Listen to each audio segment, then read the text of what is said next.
গর্ভ চেক করার নিয়ম দেখুন, পিছনের লেজের নিচে হাড্ডির থেকে আর সামনে রানের হাড্ডি পর্যন্ত এটা একটা চিহ্ন দিয়ে নেবেন।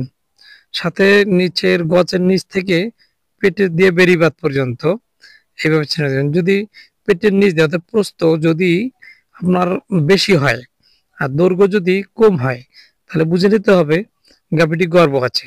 সেটি সাধারণত 2.5 থেকে 3 মাস পার হলে ভালো বোঝা যায়।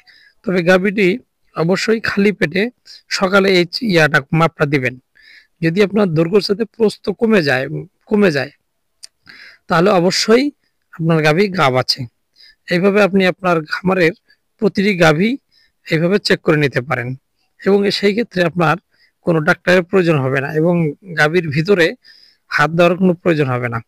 তো আমরা এখানে সুতা দিয়ে মাপ নিলাম এবং সেই সাথে আমরা এবং হাত দিয়েও চেক দিব যে আসলে সুতার মাপ এবং হাতের মাপ গর্ভ চেক ঠিক আছে কিনা। তো আমরা ভিতরে হাত দিচ্ছি, দেখা যাক গাভীটি গর্ভ আছে কিনা। সুতা দিয়ে প্রমাণ হয়েছে গাভীটি গাব আছে। তো আমরা এখন হাত দেব।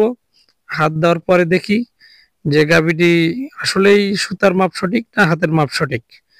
এইভাবে আমরা প্রতিটি খামারই ভিতরে কষ্ট না দিয়ে আমরা হাত দিতে পারি, গাভী চেক করতে পারি। সেই ক্ষেত্রে আপনার গাভীটি কষ্টও কম পাবে, সেই সাথে আপনার অর্থ কম বেঁচে যাবে। কেননা ডাক্তার যদি চেক দেন, ডাক্তারকে অবশ্যই 1 থেকে 200 টাকা দিতে হয়। সেই ক্ষেত্রে আপনার সেই টাকাটা বেঁচে গেল।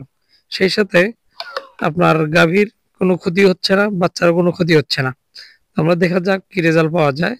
আশা করি সুতার মাপ সঠিক হবে এবং হাতের মাপও সঠিক হবে। এখন দেখা যাক কি রেজাল্ট আসে। আমরা চেষ্টা করতেছি ভালোভাবে একটা রেজাল্ট দেওয়ার জন্য। গাব আছে। আমরা হাতের মাপ এবং সুতার মাপ 100 কারেক্ট। ধন্যবাদ। ভিডিওটি ভালো লাগলে অবশ্যই লাইক সাবস্ক্রাইব